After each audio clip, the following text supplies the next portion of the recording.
And we are back on Build Phase TV. I'm your host, Mr. Ben. Today I'm joined by, and we are going to talk about Crossover 4. So this is the first versus cards we've seen in a really long time. A few years. Well, it hasn't been a few years. I know, but like a while, I'm saying. So I'm saying what it feels like. The last set we got before this was Spider-Verse, which I think was originally scheduled to come out last August, but I think it got delayed and didn't come out till later. Yeah. This away. I just wish that it were. I mean, I just wish that we got more cards in general, but like. So Master Mold. What do you think about this guy?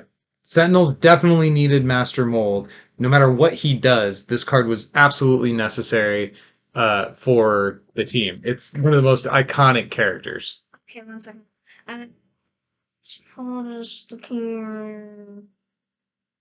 Oh, so he just essentially just gets like all the. Can I read it to you? You can read it out loud. So, aka Sentinel, all systems online. Master Mold has the keyword powers from each Alpha Combat unit's learning program in your KO pile. So this is the ones that will let him gain like Berserker, Ferocious, whatever. He starts as a 1/6/6, which, well, the alphas do, the executives don't. Yeah. And that's the difference between the two. 1/6/6 is a stat line, not fantastic, but he's going to gain Ferocious, Berserker, Violent, Fearless. Like that one is not. That's a deceptively low one. A 1 there is because it's going to get a lot bigger the longer you play the game. When a card named Sentinel appears on your side, he gains an XP. So you got to recruit Sentinels. Okay. I mean, obviously, depending on his power, you kind of have to recruit Sentinels either way. Once he levels up, he becomes. He still has all the learning program stuff, and then he gets. At the start of your build phase, reveal the top 3 cards of your deck. Put each revealed supporting character named Sentinel onto your side and the rest on the bottom of your deck, and he becomes a 2/12. Now, 12 defense is a big deal. But 2 attack is not that much. Then again, once again, you have that stacking from each Sentinel in your KO pile, and Berserker, Fearless, yeah, etc. It's just... The thing is, his level 2 power is going to require you to have Sentinels in your deck to get value out of it. Which means they...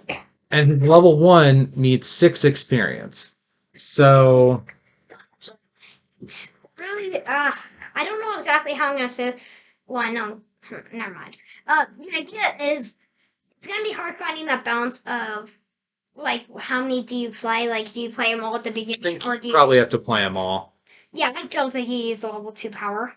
And the fully operational capability thing, if it never hits, that's kind of okay. Like, if you hit 3 Sentinels and you get 3 free characters in play, that's great. But if it never hits, then that means all the Sentinels are already in your hand and you're already playing them out to the board, and that's probably fine too. Got it. It's just more cards out on the board. But does that really matter? Sentinels are so low cost, and you can play them so easily anyway. I think he's going to be fun. I don't know about competitive. I was going to say, he's more tabletop, more than a tournament kind of play. Yeah, kitchen table, sure. Or whatever it's called. I don't know. Any tabletop you want. Okay, so Beast... This is a main character we knew was going to be coming for a while because when they did the rewrite to the Mimic rules, they said that Mimic would now only be able to copy this limited list of main characters, and Beast was on it. So we knew that a Beast main character was coming. A long time before he actually... Yeah, it's been a while since that happened. This guy is at 3/3/5, not a fantastic stat block to start off with. He has 6 PhDs. You may include any good invention in your invention pile, and Beast can invent them. So I'm assuming that means you get to ignore any kind of like normal team restrictions. I guess let's find out. You're serious? The power is called 6 PhDs? Well, he has 6 PhDs, right? I know, that's such a dumb power name. Makes sense though, I guess. Oh, he also has climb. I don't know. Is this the? So I don't see specification here. I don't know if you can invent them, but then can you play it if you don't have the appropriate team affiliation? I'm not sure. I don't know. Who knows? So he has climb, which offsets his 3/3. And at the end of your turn, if you have a laboratory and a school for gifted youngsters, he gains an XP, and he only needs one. So you could have potentially 4 schools of gifted youngsters, 4 laboratories, but you got to draw that stuff. Obviously, this is a card that loves Kane. Yeah. I mean, At level 2, he still has climb. He becomes a 6/3/5. 3 defense on level 2 is downright bad. that is. But climb does offset it a little bit, as well as while in combat, when Beast gets struck, as though he had double his defense. He's got that acrobatic keyword. So that does offset it a little bit as well. And he can pay a blue to create an invention. A feat with my feet. So this is I want to play him. the hand feet version of Beast. He seems super sketchy as far as reliability. Tournament play or competitive play. I mean, it's going to depend on how important inventions are to the format. Any main character that has the word invent on him doesn't have to rely on Frank Drake, doesn't have to rely on Forge. That is going to count for something depending upon the meta. It seems too risky to me. 5 cost Scarlet Witch, Avengers affiliated, flight range, 3/11. It's a 5-drop with 11 defense. Red spellcaster, and alter reality. Pay a blue or a yellow, place a random terrain from Scarlet Witch's Chaos pile. So, Terrain? Chaos pile, Scarlet Witch. 10 terrain cards. It's variable, so you get to pick what goes into it. And it's private. And so you could potentially use that superpower 10 times. You'd need, all 4 yellows, all 4 blues, and 2 Avengers Mansions to do it, or Monarch or something, but potentially she could have 10 terrains that she could pull out. I don't think that matters very much. I think red spellcaster is what matters on her. Just more spellcasters, and this one has a big behind to survive. You cannot. I mean, yeah, it has such little attack, but I was gonna also bring up it has flight and range, and it's really hard to deal with. You can put it in the back row and still attack if you need it, even though you probably aren't going to use that attack because it kind of sucks for a 5-drop. Giant defense. It just keeps a spellcaster alive, which is cool. Honestly, the fact that it's a random terrain makes me even less enthused about using alter reality. Like, yeah, I get to pick the terrains that go in there, but am I ever going to get the one that's what I need? And if you're running spellcasters in your deck, which I assume you are because you've got Scarlet Witch, are you running blue and yellow spellcasters? Well, alter terrain almost ever. I mean, alter reality almost ever, but you can use its spellcaster. It is another way to get terrains into a regular game of Versus, but I don't know if I'm that excited about that. I like terrain as a concept, but Okay, we got Tony Stark, another 5-drop. Avengers affiliated. Just as a side note, normally I think of the crossover box as supporting teams that don't have enough love. Avengers, X-Men, these are like some of the fullest rosters we have. I guess we started with Master Mold. I can't complain. Give us some, what do you call them again? Brotherhood or whatever. Yeah, well, it's coming. Okay, good. Okay, so this is a 5-cost 3/3/1. That is a terrible stat block for a 5-drop. When he appears, you can create an invention, and when he's equipped with an invention with the word armor in his name, he has +3/+3. So this is a 5-mana 7/7, assuming you can get an invention on him. You said +3/+3, it's +4. Did I? Oh, +4/+3. Well, I did the math right, because I said he'd be a 7/7. So 7/7 on turn 5 is this guy absolutely cries if your opponent plays a Mutant Control Act. That's the worst turn 5 ever. I can tell you this much: I am not playing this guy. I'd rather I play a resource and pass than recruit this guy for 5 recruit points and have my opponent play an MCA. That would feel awful. Yeah. Egghead, evil loyalty. Put this in your deck only if each card has an evil with an affiliation has an evil affiliation. Yeah. He's a 0/3/1, which is not a great stat block for a 3-drop. When Egghead appears, search your deck for an evil card and reveal it, then shuffle your deck and put that card on top. Mm, that seems pretty good. It seems more than pretty good. This seems amazing. This is a targeted tutor in the game of Versus. They have been so afraid of giving us targeted search over the history of this game, which, to be fair, old Versus, the search got way out of control. So I understand the reticence here, but this is a fantastic card. Now, the Masters of Evil team affiliation holds it back. The stat block holds it back. I'd like to see this guy with more attack. I mean, I know that'd probably be overpowered because that ability, Evil Mastermind, seems so good. That's brilliant. Yeah, you want this in your deck. You really, really want this in your deck. This is going to be a combo enabler.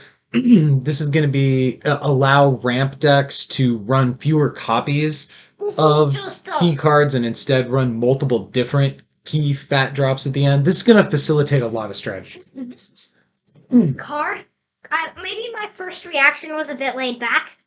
I thought you were going to say it was bad from the look on your face. I was like, what is happening right now? His stat block is bad. His ability is overpowered. So we've got 4 new Sentinels. Uh, They're all alpha combat types. And they have Combat Master, Genius, Hunter, and Invade. what's Invade do again? When you attack a back row character, you don't get struck back. Combat Master, when in combat, I know. the enemy player can't play Plot Twist. I think this one's really important. The Combat Master one. Genius, if you're playing Sentinels, you're going to have turns where you're going to have multiple Sentinels face up at the start of your turn, and you're going to draw extra cards. This seems pretty good. Yeah, of course. Hunter, this is less important. It gives +3 attack while attacking. The reason that's in there is so that you can use it for the new main character we got. Sure. I mean, it's basically Bobo Fearless or Bobo Violent. It's a way to give your character a little bit more attack while attacking. It's better than Berserker for that specific attack, although the cumulative effect of Berserker is better. Yeah. It's worse than Fearless. Basically, they ran out of keywords and they couldn't give us Fearless again.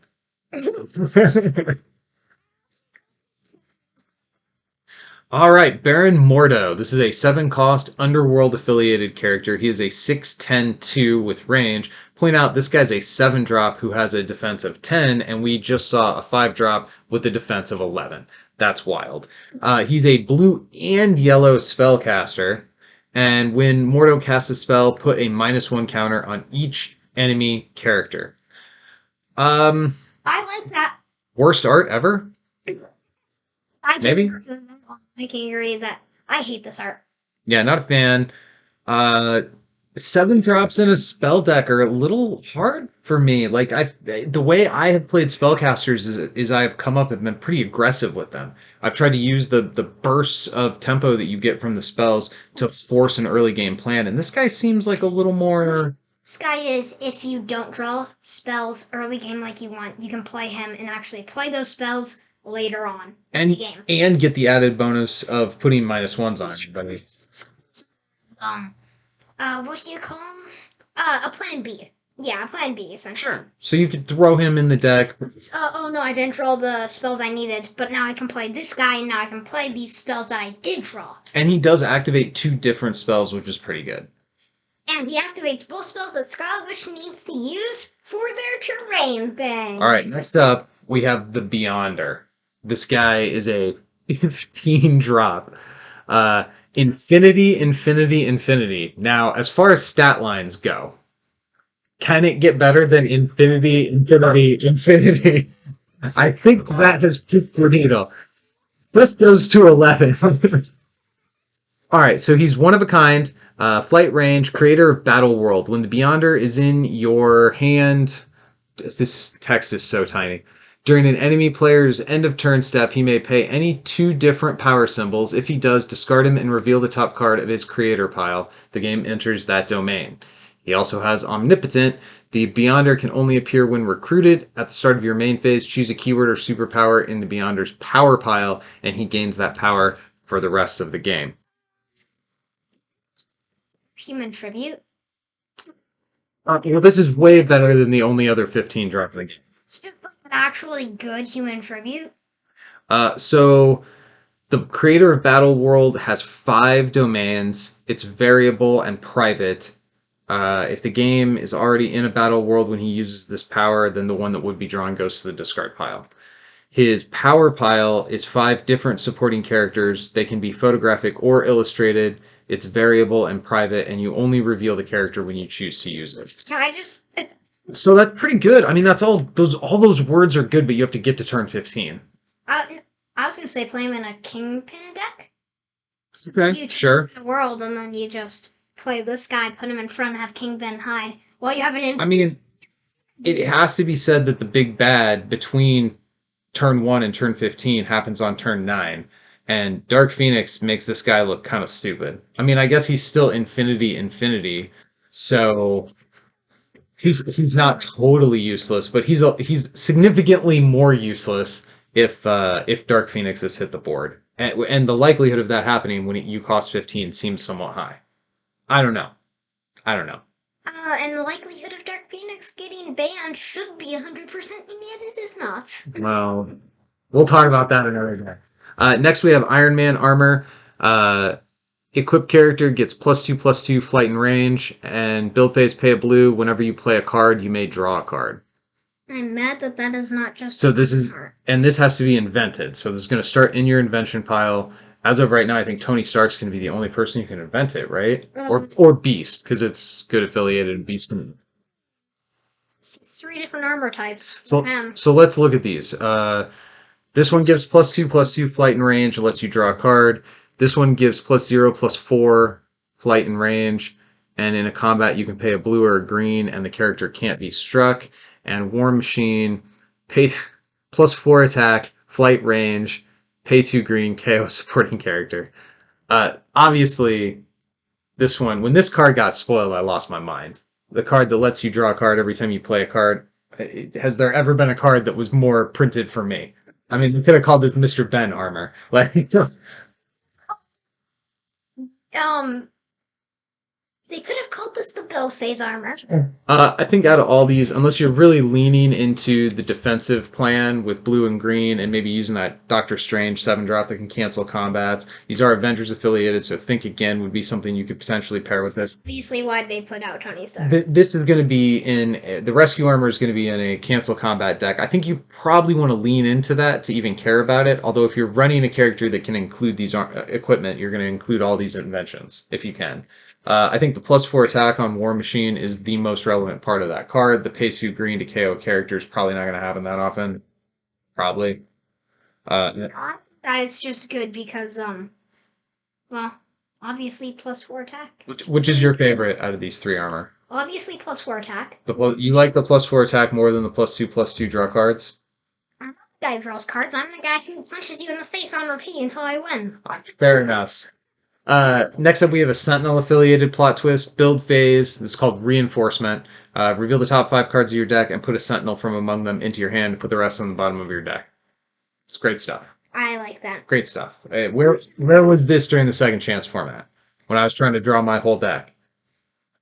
Where's the rest of the Sentinel team affiliation in general? If you're playing Sentinels, I think this card absolutely makes the deck. It's very good.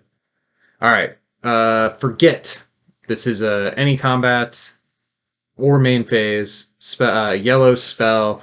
Look at an enemy player's hand, choose a card there, then discard it in each copy of it. This feels like it's being printed specifically as an answer to all the good Sentinel stuff we're getting. Obviously, there's been other decks in the history of Versus. In fact, almost every deck in the history of Versus has had multiple copies of stuff. So this being able to potentially catch multiple copies of stuff is good. Obviously, the most likely scenario is catching a bunch of somebody's Sentinels, right? Gosh, imagine if you drew all the stuff you need. No, imagine if you're Dex and you have this card, and then you just get rid of all of the boomerangs or mutant control acts. Now this does say each copy of it. So with regard to Sentinels, that could hit all of somebody's executive types, but you can't hit all of the alphas because they're one of a kinds. Yeah. So it's not totally wild, but still, it's good yellow stuff. Dominate. This is a green spell. Stun an enemy supporting character that's in the combat. Uh, Sure, man. I mean, does Sure. the combat still go through, or they just I like? mean, if it's a team attack, you get a stun. Is it each? No, and so this could. So if I attack you with two dudes, you can dominate to pick one of those dudes off, and then the remaining attacker is still there, and maybe you survive the team attack, and now you stun my other guy back. So Yeah. I, gross. When this is gonna be good, it's gonna be really good, and it's gonna feel nice. But I don't feel like it's gonna have as much. In my opinion, Like, green is probably the best color of spells. It has some of the strongest spell effects, and this fits right into what green wants to be doing. Anyway, if you're already in a deck that has green spells, I think you probably find space for this one. I feel like there are a lot of situations where this isn't gonna work. But I mean, imagine if you get the Beyonder. Goodbye, Beyonder. I mean, To just stun an infinity. yeah. Yeah, I mean, he has infinity health too, so it's not going to put any wounds on him, but So like you can sure. back row and kill their main character. Because if you have this guy in the front, it is going to be so annoying, unless you have Dark Phoenix, of course, Stealth, to sniper. I mean, there are a lot of things to get through. Yeah, There's still it's still limited, and if you don't have those, if you're planning on doing a whole bunch of front row attacks and more aggression, this guy can just stop you in your tracks. true, true.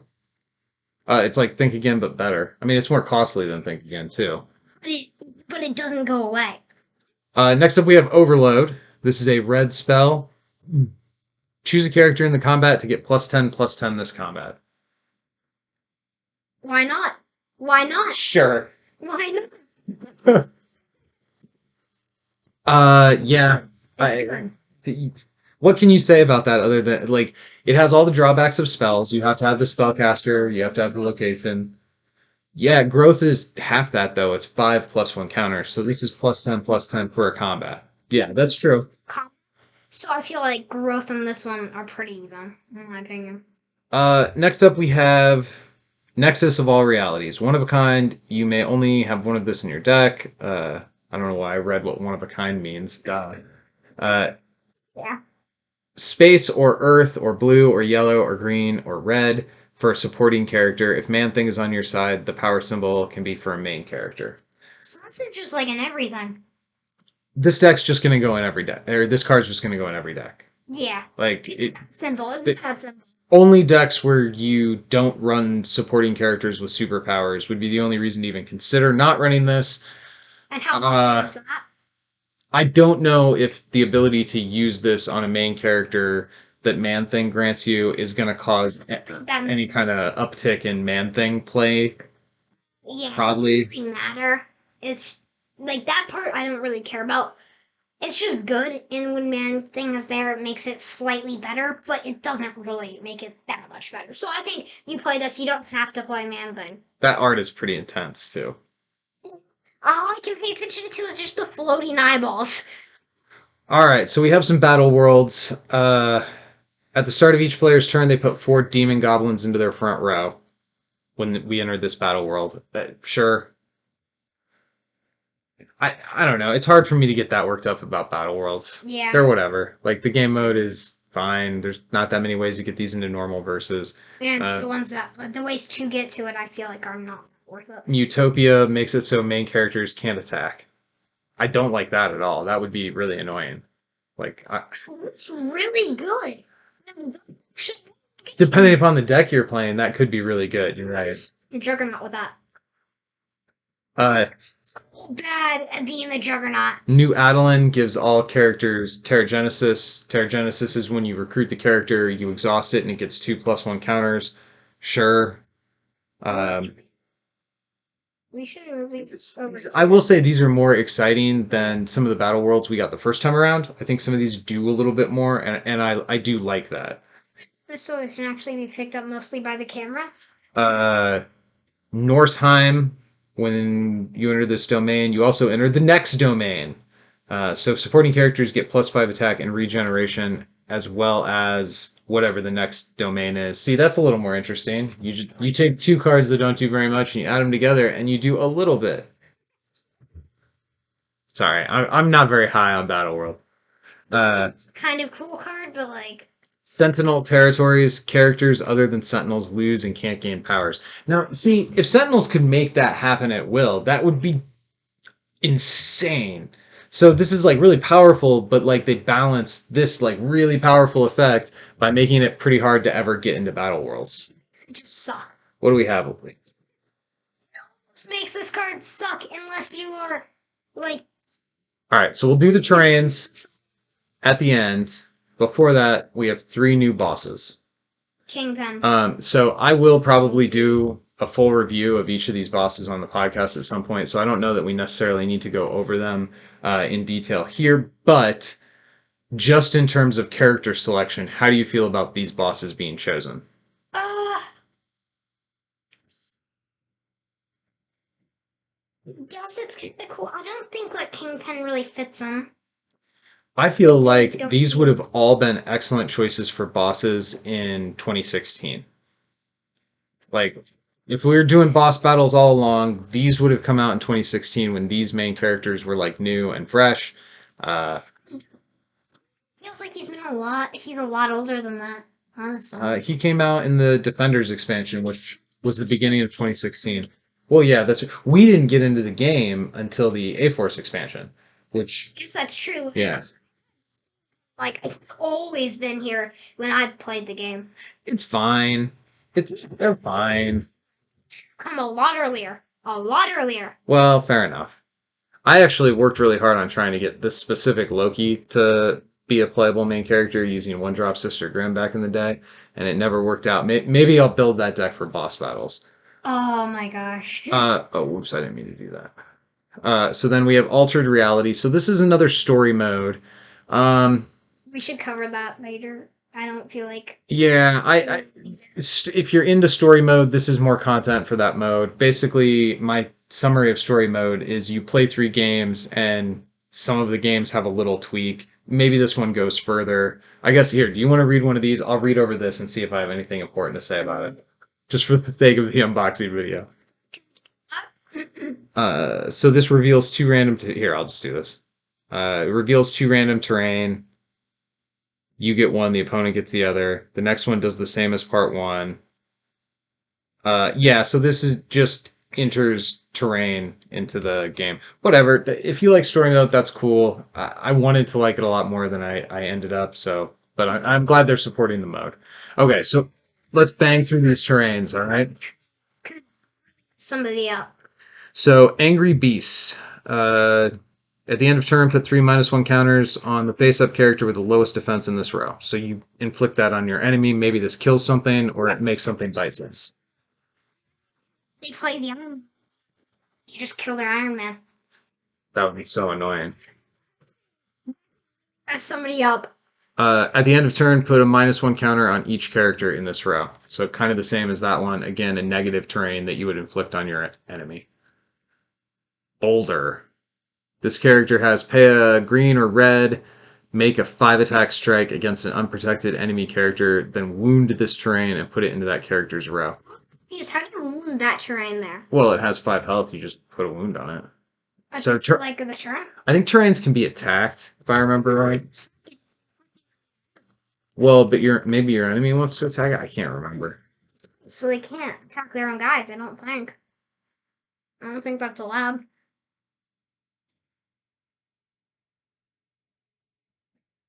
Can you attack it?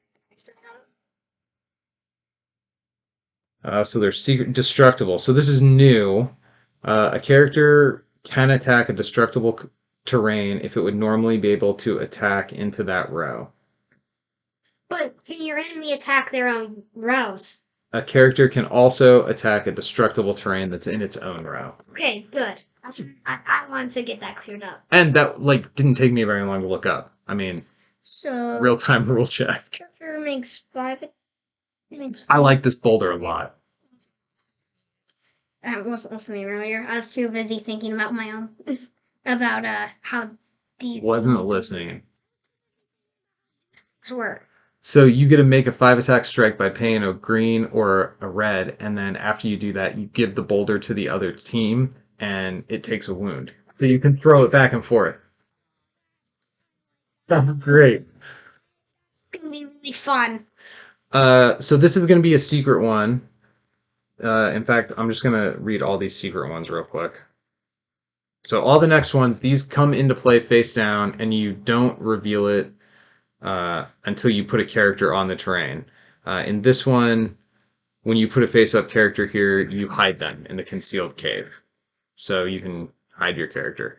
In this one, if there's a ready character there, draw a card. I bet you're gonna like this one. The first time a character here needs to pay for a power symbol, they pay one less. When you put one or more characters here, they gain stealth. At the end of your turn, if there's a ready character, heal a wound from it and wound this terrain.